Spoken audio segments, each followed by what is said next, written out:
in order to see this properly, which I think is why it's also such a worthy thing, is it challenges the way that you've read your Bible.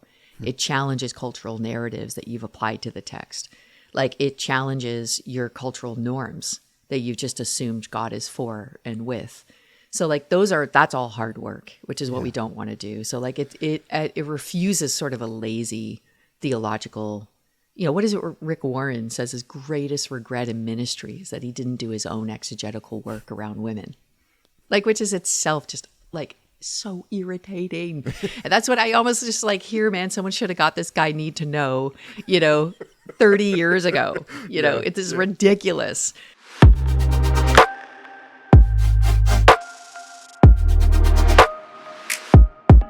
Welcome to Theodisc. I'm your host, Kenny Innes, and this is episode 46 of this podcast. If you'd like to listen to previous conversations, then you can subscribe at your podcast platform of choice, or visit the WTC YouTube channel, where all of our previous episodes and future episodes are there for you to enjoy. On this episode, I'm delighted to have Danielle Strickland. There's lots that can be said about Danielle, but let's start with just a few. She has a passion for diversity and justice. She wants to see people experiencing transformational living, and she's the founder of Boundless Enterprise, which has launched multiple creative exploits. She hosts the Right Side Up podcast and is the author of multiple books, including The Liberating Truth and The Other Side of Hope. You can find out more about Danielle at her website, daniellestrickland.com. In this episode, we're talking about her latest book, Need to Know, which is a collection of writings that Danielle has curated from diverse voices to speak about the need to empower female leaders in the church. Often those in church leadership don't know what they don't know, even if they are supportive of women in leadership. The cultural waters of patriarchy still create assumptions that need to be challenged. That's the subject of Need to Know, the book, and of our conversation in this episode, and I hope you enjoy it. Danielle, wonderful to have you on the Theodisc podcast. Welcome. Hey, great to be here. Thanks for having me. No problems. So it's like I'm in Scotland. I'm looking outside the window. It's grey and dark, but it's evening here, first thing in the morning over there in Canada. Is it grey and dark outside the window? It is. I'm in Vancouver, Canada. I feel like if there is a Scotland equivalent, it might be Vancouver. Grey and dark. Here we go. There you go. No matter the time of day. We're good. Well, great. Well, we're going to spend some time today talking about a new book that you've curated called Need to Know, and we'll get into that in a little bit. But first of all, you have to run the gauntlet of 3 questions that every first-time guest on Theodisc has to answer. If you answer them acceptably, then we can go on and talk. All right. It's the first doorway, the first challenge. All right. I'm ready. I thrive under pressure. So these are about things that you return to, things that are constants in your life. So the first category is a book that you return to. So a book I return to, the one that comes to mind is Telling the Truth by Frederick Buechner. That helps my soul a lot. The gospel as tragedy, comedy, and fairy tale. It's just beautiful. It's not long or big or hard, but it's like deep and true and good. Yeah. So I read that. I return to that a fair bit. I haven't read that one. I get the Buechner email into my inbox. Yeah, every day. I think it's one. I think especially for preachers, I think it speaks to me as a communicator very deeply, and I recommend it for preachers to read. Great. What about a food or a meal that you return to? Oh, pretty much just anything with carbs and sugar. That's quite broad. I mean, I wish it wasn't true. And I keep trying to change this, but I don't know, man. It's not going to change, I don't think. But basically, chips are a go-to, like the salty. And then, look, I'm telling you, I was just in the UK, and every time I'm in the UK, I load up on 2 things. Cadbury's. It's just better than what I can get here. It's just better. I don't know what they're doing over there in England that makes their chocolate so much better. I think they're using real milk is what I heard. I think it's real the milk cream to sugar ratio. I think that's what it is, yeah. So I load up on that. And then I love these au natural snakes. You know those? No, what's this? Not from Genesis or anything. They're just like snakes, but it's from the company Au Natural or something okay. company. But Okay. I couldn't find them this year. I could only find they're being taken over by that German snake company. What's that called? Haribo. Haribo. You know, Haribo. Yeah. All I could find is those. And I was like, I don't want these. I want the Au Natural ones. I think they're might be from New Zealand or something. Okay. Anyway, they're delicious. I haven't seen those. They're my go-to. And then I'd say black licorice. I can't get away from that. Anyway, there's a few things. Sometimes I try and do like the keto diet, and that's like no I've been there, done carbs, that. no sugar. Ugh, it's awful. I think any diet where you can't eat an apple isn't a good diet. That's eventually I said, you know what? If apples are out, this is not a good diet. I but can't. all the bacon and eggs that you can eat, that's cool. Right. I'm just like, there's something about this diet that's not, it just doesn't. Although I'll tell you, it does work. Yeah, but that's true. But on this flip side, work for what? Yeah. Yes. Anyway, just stick with. I did a worms, keto phase and I'm out of it. Yeah. So, and a place that you return to or location. Yeah, that's interesting. I'm gonna say for this one, I'm just gonna say the water. I mean, I would say Toronto because that's kind of where our family is. So that would be the place we return to see family, no matter where I've lived all over the world. So place is just tricky for me. It's more people. But I'd say if there's like a geographical sort of place that I find I return to myself at, then I'd say water, whether it's an ocean or river, like moving water. I call myself the golden retriever. It's really hard for me to stay out of it, but I love it. Oh, good. All right. I think those answers are acceptable. So we proceed now. Oh, good. I passed the first stage of our journey.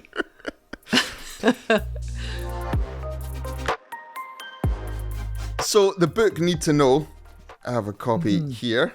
Hey. Yeah. So why don't we just talk about what your motivation was for curating this book and what the reason for it is. Can I say fatigue without sounding too cynical? Yeah. I'm just so tired of people not knowing. Like I think this started with a venting session where I was speaking to yet one more white male pastor who just was like out of the loop on what the problems were, out of the loop on what the solutions were. And I just was like, I've been having this conversation for 20 plus years. And I'm so tired. I wonder if we could just write a book called Need to Know and just get it to as many pastors as we can. Because I literally think, I opened the book with Alan Hirsch. We co-wrote the foreword, and Alan's, I think, along the same lines as me, actually, that the venting session might have been with him, where we're just like, what on earth? Like, how can this still be a thing people don't know? And these issues that face women. And we opened with that story about like the older fish saying to the younger fish, how's the water? And the fish are saying like, what's water? And it really does feel like that, like where there are men who I believe are genuinely interested and are genuinely wanting to understand, who literally just do not get it still. Yeah. And, I've written The Liberating Truth, how Jesus empowers women. And then that was like 12 years ago or something now. And then I wrote Better Together about 6 years ago off the heels of the scandalous Willow Creek, Bill Hybels stuff, where it was really just like men using the occasion to say, see, men who empower women are not safe. It's not a good model. So I was like kind of to hop in there to try to salvage that situation for women and just kind of reiterate what could possibly be true. And then this one is 21 different voices. So, I'm not alone in this. There's a great company, and it feels like in the theological circles and in the church, it feels like we're maybe open more than we've ever been before to hopeful conversations about what could be our future. I don't know if that's maybe just out of desperation or out of fear or what, but whatever it is, it feels like there's an opening. Yeah. And so I got 21 voices that you ever have a conversation with someone and you're just like, I wish everybody could hear this conversation. Yeah. I mean, I literally think that's what podcasts are. It's just like, I wish everybody could hear this conversation. And I feel like that's what I did, is I took 21 conversations that I'm just like, if only you could hear this conversation and put them into a book, in the hopes that as many, especially, and I'm not going to say, I think everybody could benefit from these chapters and these topics, but particularly anyone in church leadership. And I would say particularly in the Western world, of course, but I would say even in America particularly, where in the first time in history, there are more men in church than women. Yeah. Not because the church is growing, but because women are leaving. So there is a mass exodus. And I mean, people are just starting to realize now, but women are leaving, especially evangelical churches.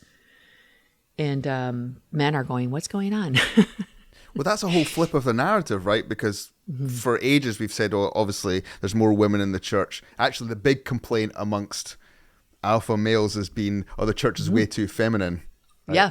Actually, we're now seeing maybe that's not true.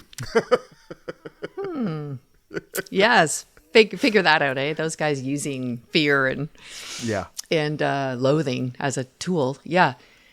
Yeah. And, I think Alan was the one that was like, I don't understand why women keep going to church. He said to me, like, why don't you just plan a mass exodus and every women just take like 4 Sundays off, and the church would shut down. And then like, I don't understand. Why do you don't do this? And I remember saying like, Alan, I do all of it. Why don't you do it? Why don't you organize a mass women's walkout? And so this book kind of came out of that sort of notion of like, why do we keep things, and he suggests in some of his system work that he does so brilliantly. He said, a system is designed to produce what it creates.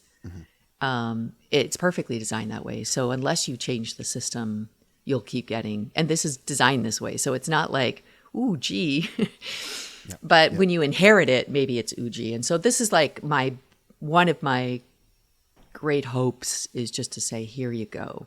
Like, at least and then you can do what you like. I can't control that, but at least And then off the back of this book, there is also this a curated course for leadership teams that want to work on equity. So we have this hopeful offering afterwards. So I've done this. I've piloted this 5-month coaching cohort for leadership teams that want to take diversity and equity seriously, and that's been great because it's actually, we're getting to the work of doing, not just knowing now, but doing the work. So we're really hoping to help some people. Yeah, that's an interesting thing you say there, because I think that what I see is maybe even in denominations or networks where they would say we are for the equality of women, that sometimes still is more of a head knowledge than it is an actual putting it into practice. Even in spaces where they would say, yeah, we're all for women in leadership. The proof's in the pudding, right? Oh, 100%. That's who this book is for. I don't anticipate, like John Piper reading this book, although one of our launch team members is at his church and gifting it to him. So that's fun. But, I'm not like anticipating guys like that who are so like set in their, sure, women's empowerment is the end of the church sort of nonsense. What would that be? Anti-gospel rhetoric. Are going to change their mind through this book. That's not who it's for. It's for people who actually already agree, but are seeing the disconnect between their theological understandings and their outworkings. And I would say, one of the chapters is by Colonel Janet Munn from the Salvation Army. She did her Salvation Army is a great example, wonderful egalitarian theological premise, early beginnings. I mean, William Booth, so forward thinking in this, but appointing even married women, in charge if they had the gift, all kinds of things that even now we're like, ooh, is that okay? And everyone sort of fully agreeing that this is God's best for the world, And then she did her PhD study on power and gender in the Salvation Army, and then just came to all the executive leadership and said, well, here are the stats, So here's what you say. And here's all the executive leadership teams in the Salvation Army. It's like less than 20% are female.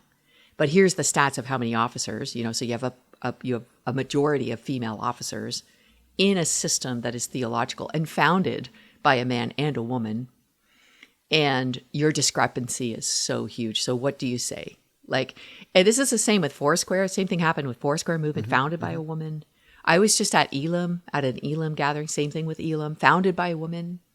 Wow. And now, the pickings of trying to find, it was just like, I think 10 years ago or something that they even did ordination I mean, you just sort of go, what on earth? So I always describe it like patriarchy is like gravity.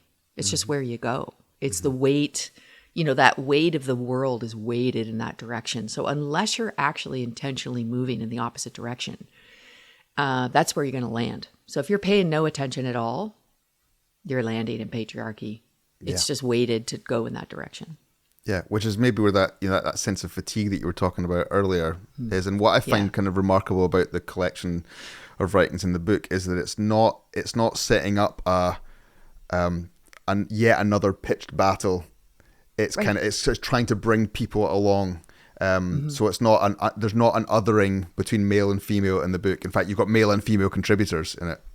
Yeah, and the men particularly are interesting because they're guys who are actively doing things to contend for this together. So like even, Aaron White's chapter, what we had originally, this is really funny, but what we had originally tried to do is have Lucy Peppiette do a chapter, of course, because we wanted her. And I think, just her work in this space has been so helpful.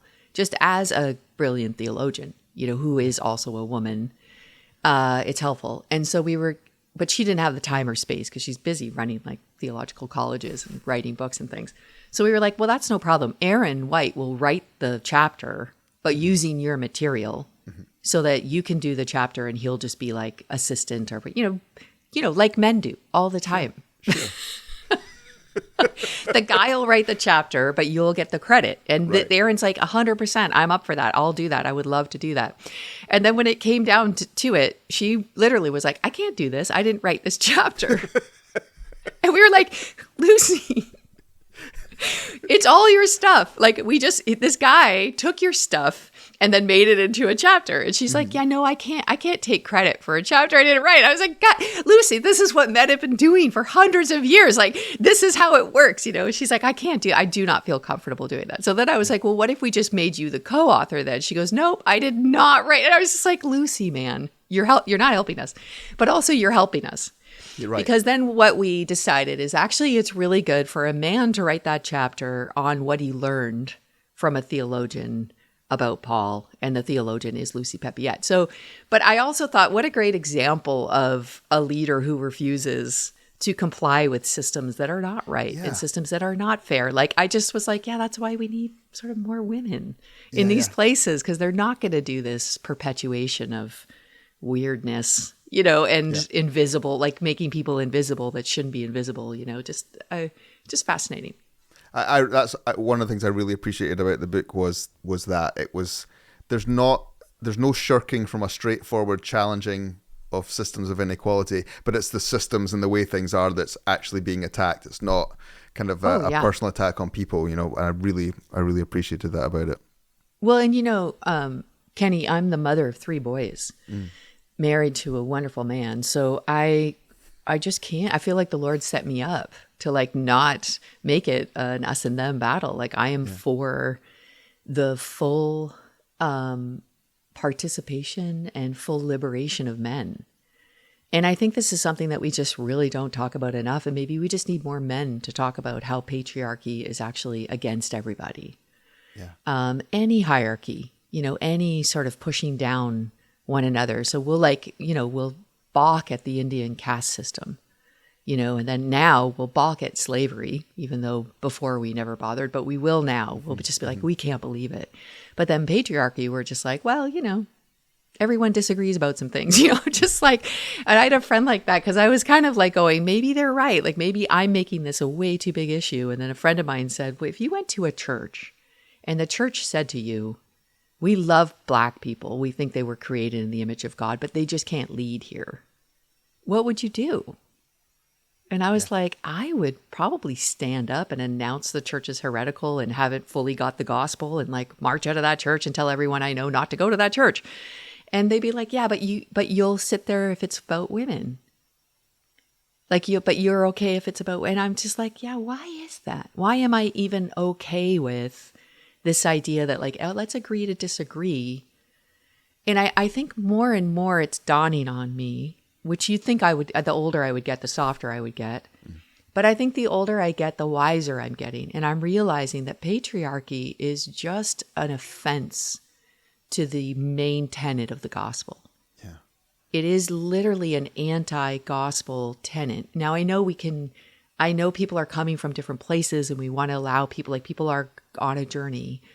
And like you said, I was talking to Bob Goff the other day, and he was like, it's like you want to be the person that makes room on the entrance on the highway for a car to come in, right? We want to be those people that say, no, come on in here. The traffic, like, there's room for you. And 100% we want to do that. And at the same time, we want to contend for the essence of the gospel.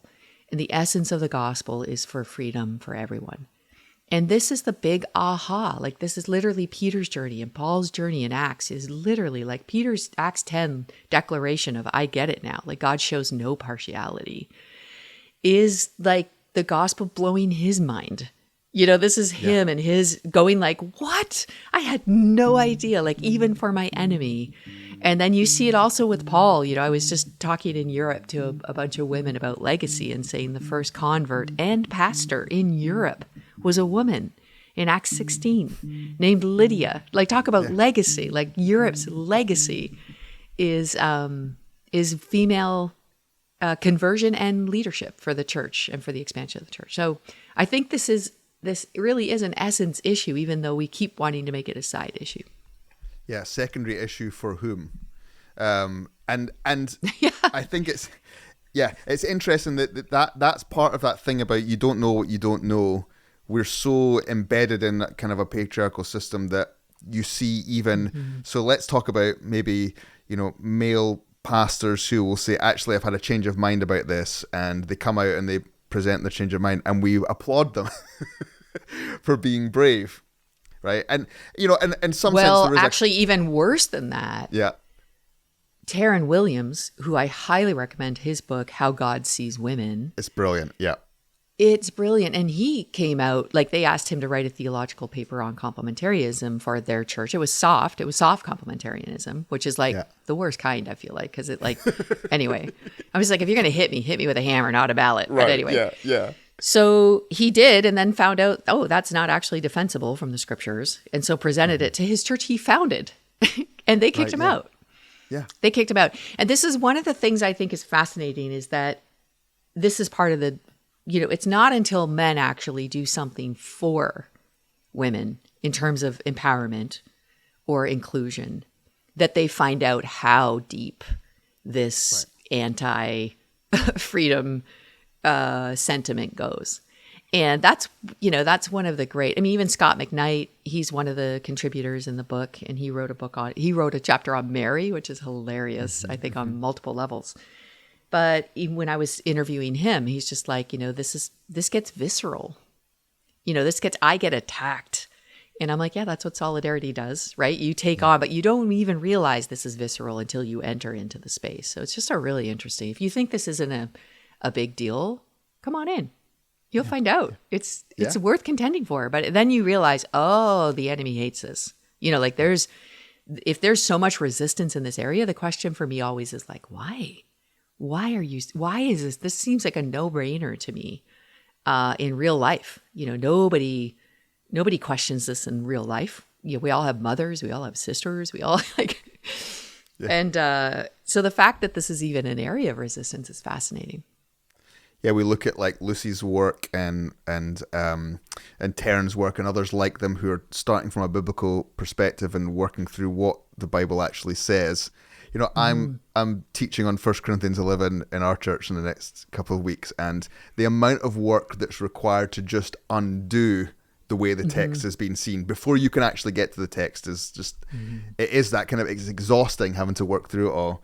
But one of the things I appreciated about the book is that there's some work done in here to really present things from a theological perspective, particularly in the idea of the Imago Dei. How important do you think that is in kind of challenging a lot of these perspectives? Oh, it's the foundation. Like when you go all the way back, as you start unlayering all of these things. And I guess that's also one of the reasons that makes this difficult, is kind of one of those issues that is like a catalytic issue. So it challenges, in order to see this properly, which I think is why it's also such a worthy thing, is it challenges the way that you've read your Bible. It challenges cultural narratives that you've applied to the text. Like it challenges your cultural norms that you've just assumed God is for and with. So like that's all hard work, which is what we don't want to do. So like it refuses sort of a lazy theological, what is it Rick Warren says his greatest regret in ministry is that he didn't do his own exegetical work around women. Like, which is itself just like so irritating. And that's what I almost just like hear, man, someone should have got this guy Need to Know, 30 years ago. It is ridiculous. But also like hear that he didn't do the work. He didn't bother because again, he didn't know. Like he doesn't get it. He didn't get it. And growing up, in Southern Baptist world, like that's just next level need to know, right? Like not only do I not want to know, but like to actually know is to be its own challenging problem. So yeah, I think the Genesis Imago Deo is the foundation of it all. I remember listening to a podcast with N.T. Wright recently, and I loved it. I just felt like him and I are probably at a similar feeling when it comes to this, like women in ministry, at least at the very basic. And this book is not just that; it's about how we do it. It's it's also about like how we do it in leadership structures, how we do it in corporate. So we got people who are experts in all of these corporate spaces and how we do this, how this works out in our charitable work, like just how all of this works out, what abuse looks like and why it is perpetuated by really bad theology. Yeah. But I would say that the Imago Deo, but N.T. Wright said this, the guy said, oh, also you've been pretty outspoken about women in the church. Do you want to say a word about that? And N.T. Wright is like, I'm not sure there's much to say really. This thing is like, I don't know how it became an issue. Like Genesis describes the full creation of God with women and men. And then Jesus appoints a women to announce the good news. What is there to talk about? Like this is not a thing. You guys are making it a thing, but it's not a thing. I'm going to stick with Jesus and call it a day. And I was just like, oh, that's exactly like, how is this a thing? So I don't know if it was the same interview of his that I saw recently, but similarly, he said in the UK, we put this to bed a while ago. And I thought, yeah, okay, maybe from a theological perspective, you could say there's a certain momentum, but we still have to figure this thing out, right? We still have to act upon it. And I think that's when you do the theological work, you start to see throughout the scriptures, the stories of women are now come to the forefront. You see them at work in God's plan.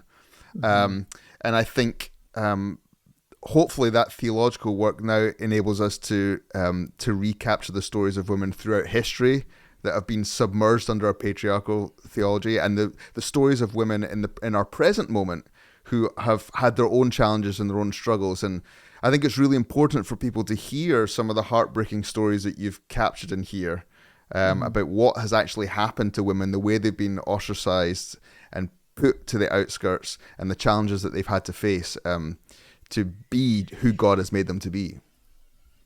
Yeah, and it's almost like you have to really try hard to do this. Like when you actually read the scriptures with a lens, this is one of the things I love about Taryn Williams, where he said once he figured this out, it was like literally scales fell from his eyes. And he talked about, he looked at his wife and saw her for the first time. He said fully as her own person, apart from a person attached to him. He said, I literally started crying. I saw my wife, and his wife took a little bit longer to get to the revelation, which I think's also hilarious. But anyway, but he talks about, it's this metanoia, isn't it? It's just like, whoa, like I really feel like that's what happened to Peter in Acts 10, where he just was like, I get it now. And once you get it now, it changes the way that you see everything.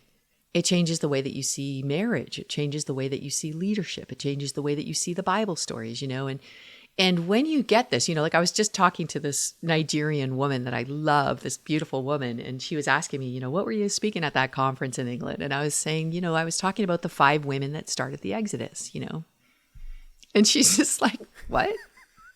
And I was like, yeah, the 5 women that started the Exodus. She goes, no, what? What? And I was like, yeah, just read it in Acts chapter 1.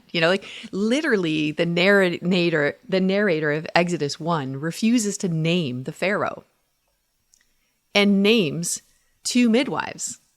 right? Like you would have to want to miss that. You would have to, I mean, it is so on purpose. Like it is a narrator doing the best that a narrator can possibly do to center two women at the very origin story of the Exodus. Like, and to name two women that would never be named, like that are not, it's like a, here, look at this, here, look at this, here, look at this. And, you know, for years, and this woman's just like, what? And she looked it up. She's just like, yeah, okay. And then I named the other women. But you would have to tell the Exodus story and erase women from it is to not tell the Exodus story. It's to tell a different story. And now I would say to erase Moses from it and Aaron from it is also to tell a different story. But that's, I don't think we're in danger of that. You know, I named my third son Moses, by the way, so I'm a big fan. But I just, even that, like, go ahead and I just challenge every leader right now to open a sermon on the Exodus by saying, let's talk about the women who started the Exodus. And you'll discover that we have completely erased women from the narrative of one of the most major passages of scripture. And then think about how much more we've done that with passages that are more obscure. You know, just they're almost invisible in the text. Yeah. I think about the stories of so many women that have been erased from church life or have not even been given the opportunity to flourish because of the way churches have been set up. And I think sometimes I see churches trying to change things kind of by stealth. So we can just kind of under the radar, we can start introducing, we'll have some women more visible. But I feel like repentance is probably really important, a public repentance in this, in kind of changing the narrative to say, actually, there is something wrong here, and we're not just gonna sneakily change things. What do you think about that? Yeah, I mean, I don't really have a stealth mode, Kenny. It's not in my gift mix. Sure. So this is hilarious. So like I only know, you know, I guess one of my giftings is telling the truth and just like, and so I don't know how else to do it. And I'm not sure, you know, Jesus didn't do it in stealth mode. You know, he did it wide open. And the apostles too. Like I even just think, I feel so bad that Paul has been given the mantle of like anti-female. It's so bizarre because he's one of the most empowering leader apostolic examples we have in the scripture. So it just always, I'm just like, he must be up in heaven just banging his head up against a wall, you know, saying like, you know, what happened to that letter to me? You know, like what happened to the context? But because, you know, he's just so empowering. So I just think, you know, I'm just not sure there's any other way to do it. And I think, you know, stealth mode, I feel like we've also tried it for generations. Women have been, even in staunch complementarian circles, you know, women have been missionaries. You know, they were sent out to use their gifts of evangelism and apostolic leadership. And then as soon as something was built that was meaningful, it was taken back under the patriarchy and then they were sent out again. So I feel like, you know, that stealth mode has been the means by which, you know, like how much of Karl Barth is his and how much is his mistress's. I mean, we'll never know, you know, like, we'll never know. But so the stealth thing has been tried and failed. It's not like, oh, I've got an idea, we should just stealthy it. This is like literally centuries old and it has failed us. So I think we just need to do it different. And I think we're also maybe at an age where biblical literacy is like at an all-time low and at an all-time high at the same time. So like you have people with access now with tools, theological tools to read their Bible differently. You have voices that are out now. Like I feel like that's, you know, Beth Allison Barr, who does a chapter in our book called The Making of Biblical Womanhood, which is great. Yeah. And she, you know, she's out there now, like literally millions of copies of this book, sort of just spilling the beans on how patriarchy is and assumed, and then how it operates, how it's so destructive, is out. And you just can't, there's no way to put it back in. And the Southern Baptists are feeling the reality of that. Like so I feel like at this point, people who are like blind, who are like, well, it's a secondary issue, are just willfully blind. And I'm not sure that in this season we can do that. I think there's a generation that's like, nope, not doing it. Yeah. So I think that's also a gospel issue. Like I cannot, if the gospel is primary in my life and the person of Jesus is who I need to make known, then this is part of that conversation. It literally is part of that conversation of what the gospel is and what it means and who it's for and how it works. Like, what does good news look like? It looks like this: the liberation of women. It looks like, radical inclusion. It looks like for everybody, right? It looks for everyone. So I just think we can't afford it. We can't afford it. The value of telling the truth, I guess, in our current cultural situation as well. It makes me think of, you say you think this is actually a prophetic task for the church. Can you unpack that a little bit, how it becomes a prophetic task in the world in which we live in? Yeah, I mean, I guess a prophetic task for me is to call people to what could be, is to call people to the purposes of God, right? So when you go, when you unpack that sort of like qualitative statement of Paul's that says, in Christ there is now no longer, male or female, or there's no longer slave or free, or there's no longer, like literally in Christ, these social divisions that have excluded and harmed and oppressed people, kept people out, restricted people's involvement. They're dissolved. They're gone. They don't exist anymore. And what you have is this,